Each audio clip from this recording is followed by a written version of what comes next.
कि जो कल तक डर रहे थे गांव में, उनको यह पता लगा कि मजबूत पहरेदार खड़े हो गए हैं, एकता बन गई है और परिवर्तन होकर रहेगा।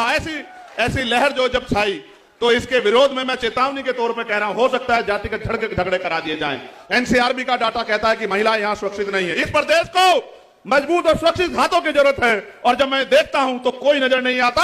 अगर कोई नजर आता है आपके रक्षक के रूप में, आपके सुरक्षा कवच के रूप में, तो वो मेरा भाई है हनुमान जी बेनीवाल, जिसपे मुझे भरोसा है कि वो हर मुसीबत को अपने सीने पे लेके आपकी रक्षा सुरक्षा करेगा। आप याद करो कितने जुल्म हुए, और अगर कोई लड़ रहा था, लड़ना चाहिए था विपक्ष को, जो मुख्य विपक्ष है, आप बताओ और अपने मन से बताना, क्या भीम आर्मी या हनुमान जी बेनीवाल की टीम के अलावा कोई लड़ रहा था? क्या आप बताओ?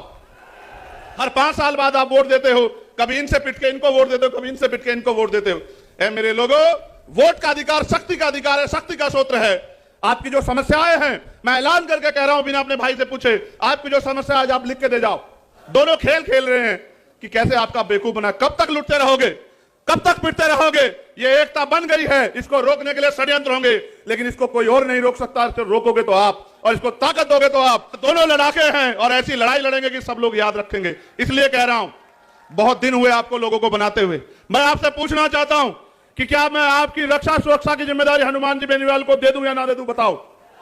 नहीं, दोनों हाथ उठा के बताओ, जोर से आवाज जानी चाहिए। वहां सचिवालय में जो सेक्रेटरी बैठे, अंडर सेक्रेटरी बैठे, उनको पता लग जाए कि कोई भी साजिश करने से पहले याद रखना, ना इधर ना इधर, बिल्कुल सीधे चलेंगे। हमारा झंडा और डंडा दोनों मजबूत है, इस बात को आप लोग याद रखना। मैं मंच के लोगों से पूछना चाहता हूं, क्या मैं ये कहूं कि आए इस प्रदेश के होने वाले मुख्यमंत्री हनुमान जी बेनीवाल है? बताओ, क्या आप इस पर सहमत है? तो दोनों हाथ उठा के स्वागत और समर्थन करो। 3 तारीख का दिन होगा और मेरा जन्मदिन है, और उस जन्मदिन के दिन जब रिजल्ट्स आएंगे,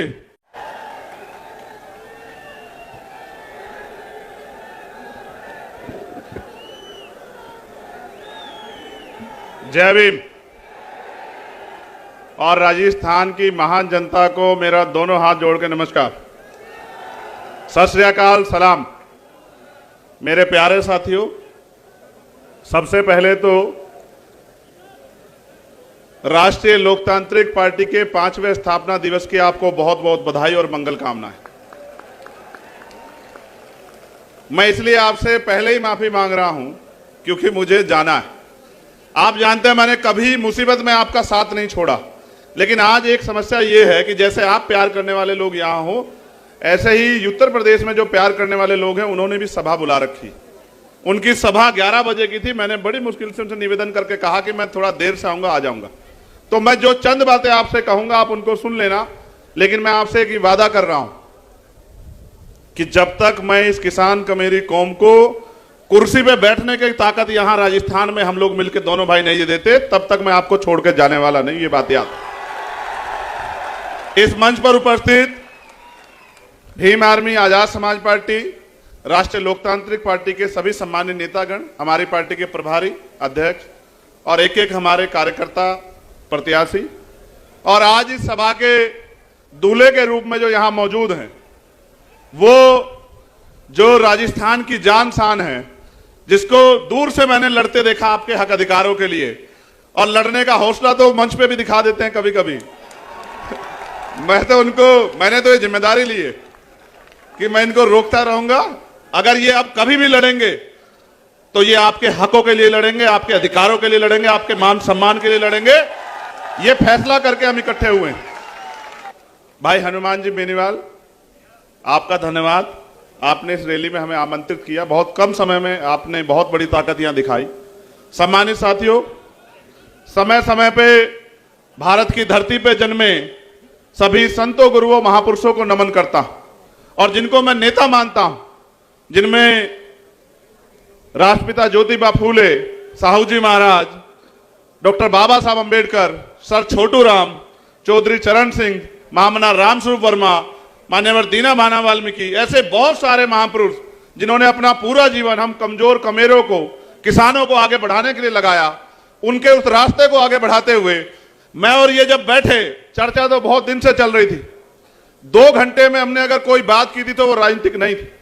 पूरे 2 घंटे में एक ही बात हुई कि राजस्थान के युवा, राजस्थान के किसान, यहां की बहनें, माएं, बच्चियां, यहां के बच्चे, यहां के बुजुर्ग, इनका भविष्य राजस्थान में कैसे संवरे, इनके भविष्य में चार चांद कैसे लगे। जो उम्मीदें लोकतंत्र में बनाई गई थी वो राजनीतिक लोकतंत्र, सामाजिक लोकतंत्र में कैसे स्थापित हों।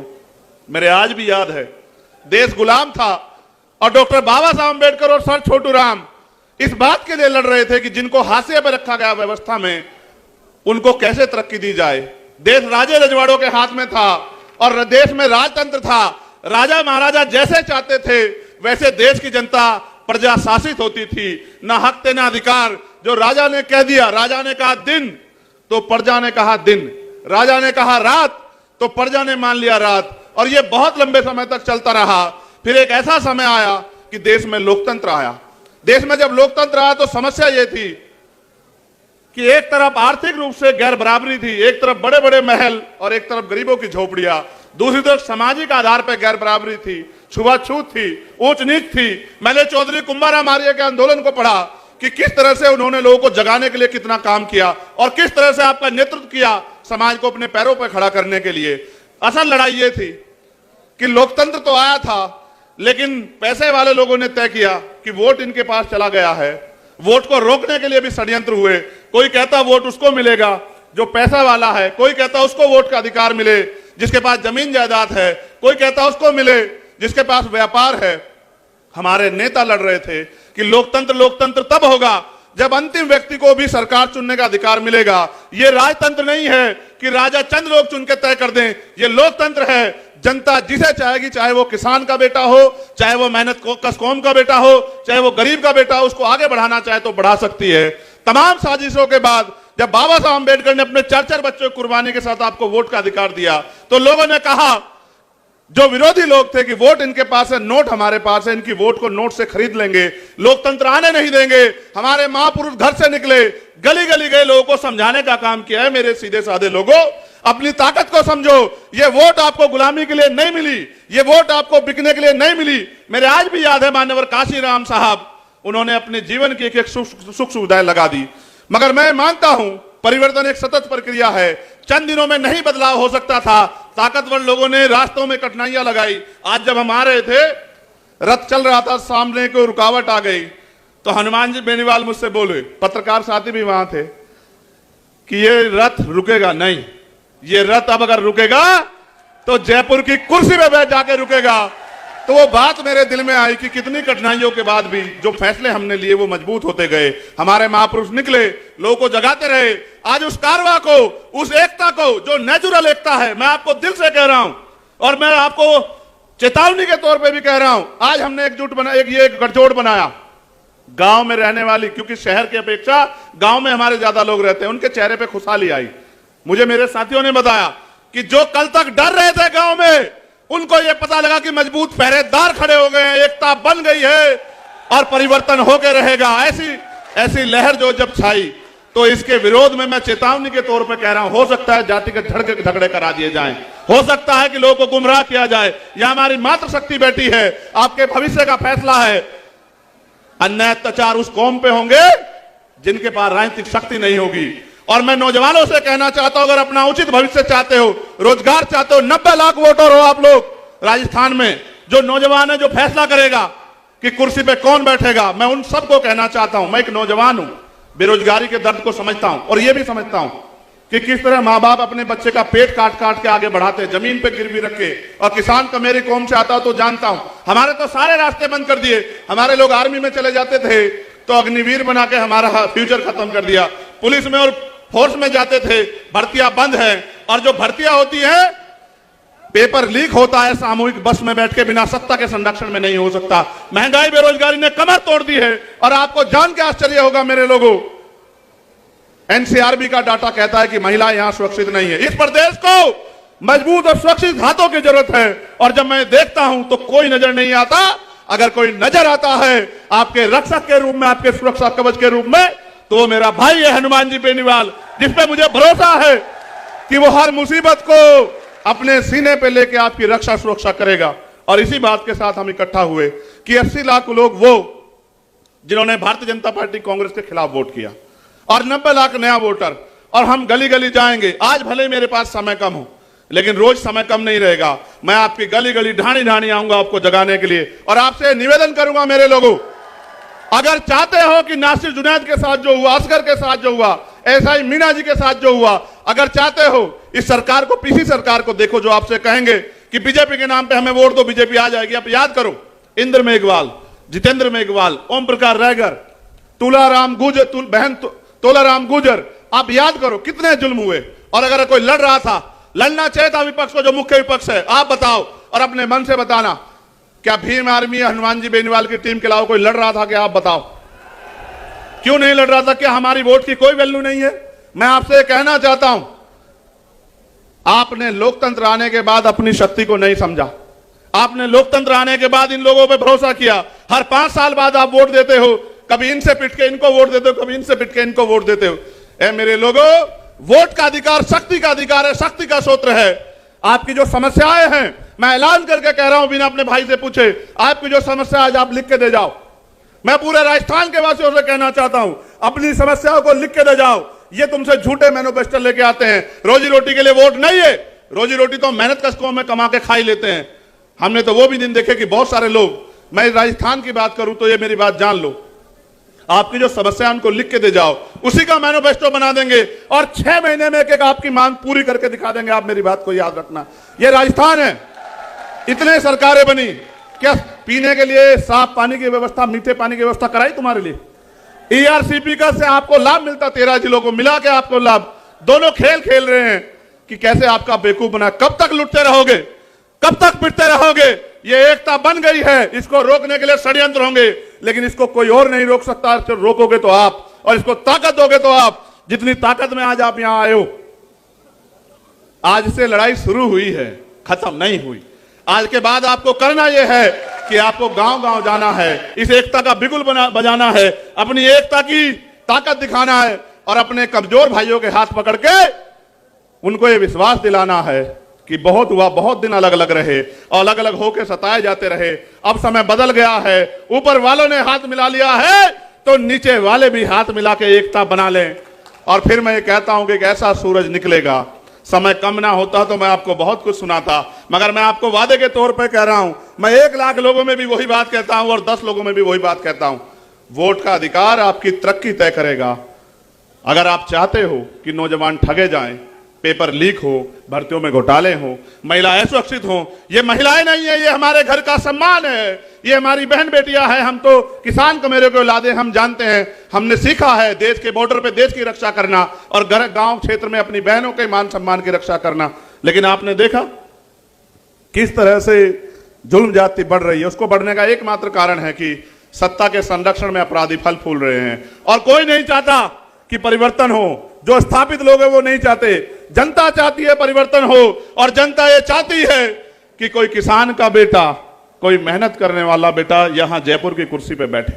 आपसे मैं पूछना चाहता हूं कि जयपुर की कुर्सी पे अगर आपके बीच का व्यक्ति बैठेगा तो क्या आपको किसी के लिए किसी के आगे हाथ फैलाना पड़ेगा? आप खुद ही सोचो, जिसने बिना पावर के आपके लिए इतने लड़ाई लड़ी हो, अगर उसके हाथ में राजनीतिक ताकत होगी तो क्या होगा?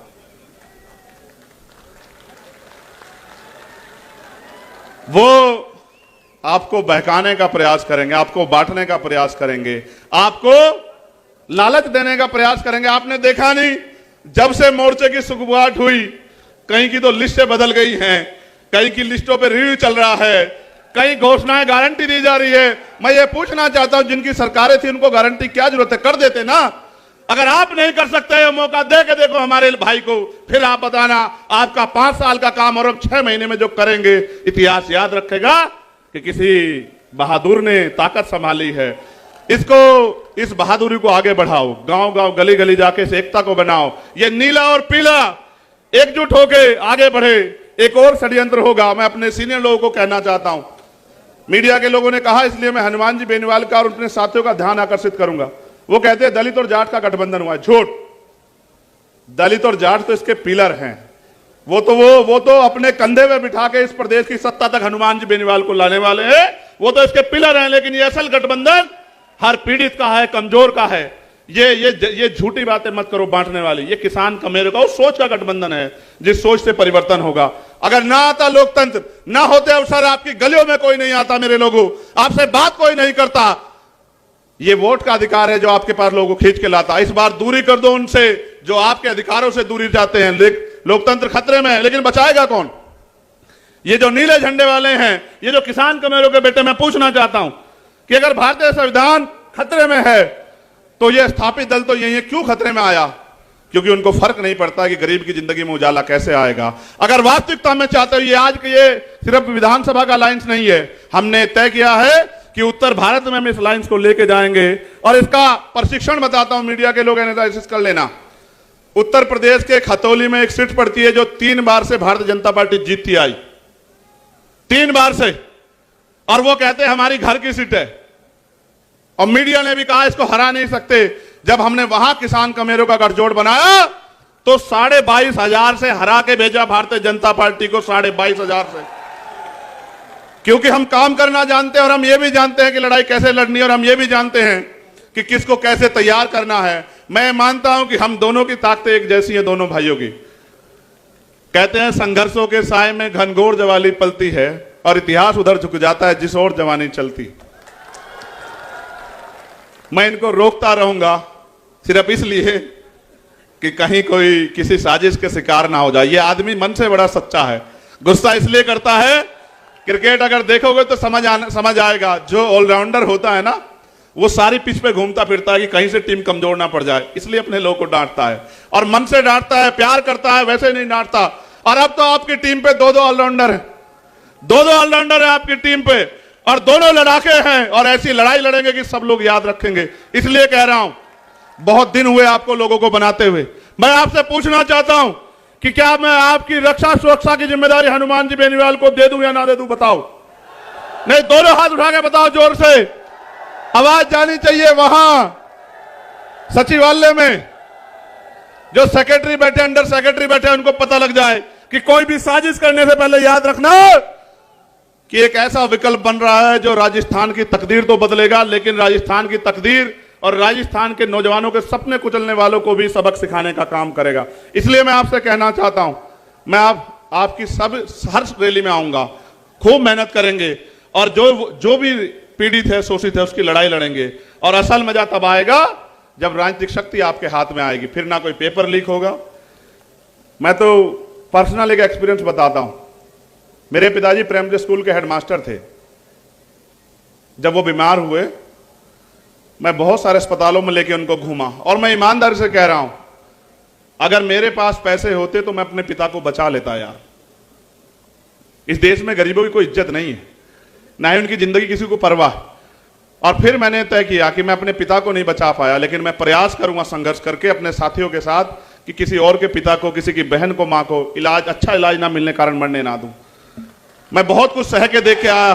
जब मैं ये लड़ाई लड़ने गया तो मुझे उठा के जेल में बंद कर दिया। 16 महीने में जेल में रहा। एक एक रात मैंने इस उम्मीद के साथ काटी कि जब मुझे अवसर मिलेगा काम करने का तो फिर मैं जो मेरे दिल में दर्द है उसको करके दिखाऊंगा। और ये लड़ाई चलती रहेगी। आज तो शुरुआत हुई है, आने वाला कल सुनहरा होगा। मेरे इस बात को आप वो कर लो, गिठा बांध लो कि ये प्राकृतिक गठबंधन राजस्थान के भविष्य का फैसला करेगा। लेकिन इसको धार तब मिलेगी जब आप अपनी जिम्मेदारी उठाओ। क्या आप अपनी जिम्मेदारी उठाने के लिए तैयार हो? क्या आप इस एकता को गांव में जाने के लिए तैयार हो? आज तो मीडिया के लोग बड़ा वो आपका प्रचार करेंगे, लेकिन रोज नहीं करेंगे। क्या आप अपनी पार्टियों के, अपने अलायंस का प्रचार करने के लिए तैयार हो? क्या आप गली गली जाके लोगों को सिखाने समझाने के लिए तैयार हो? देखो, जब राजतंत्र था तलवारों से फैसले होते थे, अब लोकतंत्र है, आपको अंगूठा अपने अलायंस के पक्ष में दबाने के लिए तैयार करना है। और एक बार ये कलम की ताकत दे के देखो बस, फिर देखना कि किस तरह आपके भविष्य के फैसले आपके पक्ष में होते हैं। तो मैंने आपसे कहा अपनी समस्याओं का एक एफिडेविट बना के दे जाना। उस एफिडेविट को 6 महीने में पूरा कराएंगे अगर आपने जिम्मेदारी से काम किया। ये मेरा आपसे वादा। बहुत बहुत धन्यवाद। बहुत जल्द आपसे मुलाकात होगी। फिर मैं आखिरी बार दोहरा रहा हूं, शोषण उसका होगा जो कमजोर होगा, और जो राजनीतिक रूप से कमजोर होगा वो सताया जाता रहेगा। आप तय कर लो कि आप इस प्रदेश में सताए जाने वालों की श्रेणी में रहोगे या आप इस प्रदेश में तरक्की करने वालों की श्रेणी में रहोगे, फैसला आपको करना है। ना इधर ना इधर, बिल्कुल सीधे चलेंगे। हमारा झंडा और डंडा दोनों मजबूत है, इस बात को आप लोग याद रखना। मुझे आने की जरूरत नहीं पड़ेगी, जब हमारे नेता यहां कुर्सी पे बैठ जाएंगे मुझे आने की जरूरत नहीं पड़ेगी। तो मैं फिर कह रहा हूं, मैं मंच के लोगों से पूछना चाहता हूं, क्या मैं ये कहूं कि आए इस प्रदेश के होने वाले मुख्यमंत्री हनुमान जी बेनीवाल है? बताओ, क्या आप इस पर सहमत है? तो दोनों हाथ उठा के इसे स्वागत और समर्थन करो। 3 तारीख का दिन होगा और मेरा जन्मदिन है, और उस जन्मदिन के दिन जब रिजल्ट्स आएंगे तो आज जो आपके दिलों में जो वो ताकत बन रही है, ये ताकत वोट में बदल देना। तो 3 तारीख को जिस दिन रिजल्ट आएगा उस दिन आप देखना। हमारे हरियाणा के एक नेता कहा करते थे कि वारे नारे ना कर दिए तब फिर बताना। तो वारे नारे ही कर दिए जाएंगे। किसानों, कमीरों के, नौजवानों के और जो कर्मचारियों की समस्या है, पिछली बार छूट गई थी, इस बार नहीं छूटेगी। जो हमारे सीएचए के भाई हैं उनसे भी कहूंगा, आपके लिए 4 दिन हम लोग जेल में रहे थे, लेकिन वो अवसर नहीं था कि आपकी मांगे पूरी कर दे। हम आपकी मांगों के साथ खड़े हैं, आपकी मांगे पूरी करेंगे। जो तृतीय श्रेणी के टीचर हैं, आप बहुत दिन से परेशान हो रहे हैं कि आपके ट्रांसफर की व्यवस्था हो जाए, आपके ट्रांसफर की व्यवस्था भी करेंगे।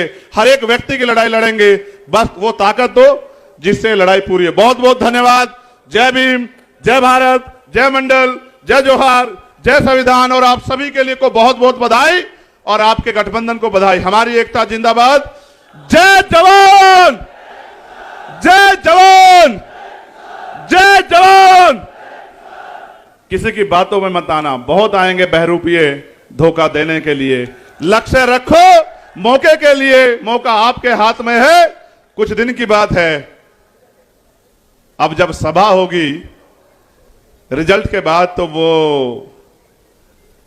वहीं होगी जहां से तरक्की के फैसले होते हैं, जहां से प्रदेश के फैसले होते हैं। बहुत बहुत धन्यवाद। बहुत बहुत शुक्रिया सम्माननीय चंद्रशेखर जी आजाद साहब का। जिस तरह का संकल्प आपने मंच के माध्यम से दोहराया, ये केतली और बोतल दोनों आपके सामने है। केतली से बोतल में डालो, चाहे बोतल से केतली में डालो, बात एक ही है। और ये बात हमें 25 तारीख को राजस्थान की जनता के सामने साबित भी करनी है। जैसा कि चंद्रशेखर जी ने कहा कि बहुत आएंगे बहकाने वाले, लेकिन मंजिल तक पहुंचने के लिए हमारा संकल्प एक ही काफी है। हमारे दोनों नेता सम्मान्य हनुमान जी बेनीवाल और सम्मान्य चंद्रशेखर जी आजाद राम और लक्ष्मण की जोड़ी के रूप में मिलकर के आने वाले समय में राजस्थान की सूरत और सीरत बदलने का काम करेंगे, राजस्थान की दशा और दिशा बदलने का काम करेंगे। अब चूंकि चंद्रशेखर जी को पधारना है, आगे बड़ा कार्यक्रम है, आप सभी से निवेदन रहेगा आप सभी यहीं बने रहें। एक भी साथी अपनी जगह से खड़ा नहीं होगा। जोरदार तालियों के साथ चंद्रशेखर जी आजाद को विदा दें। एक बार जोरदार तालियों के साथ उन्हें विदा दें, अलविदा दें। और आज के बाद से, आज का कार्यक्रम ये उत्तर प्रदेश में कर रहे हैं, उसके बाद आने वाले समय में सारे कार्यक्रम आपके राजस्थान में होंगे। इस तरह का संकल्प आप मंच के माध्यम से दोहरा करके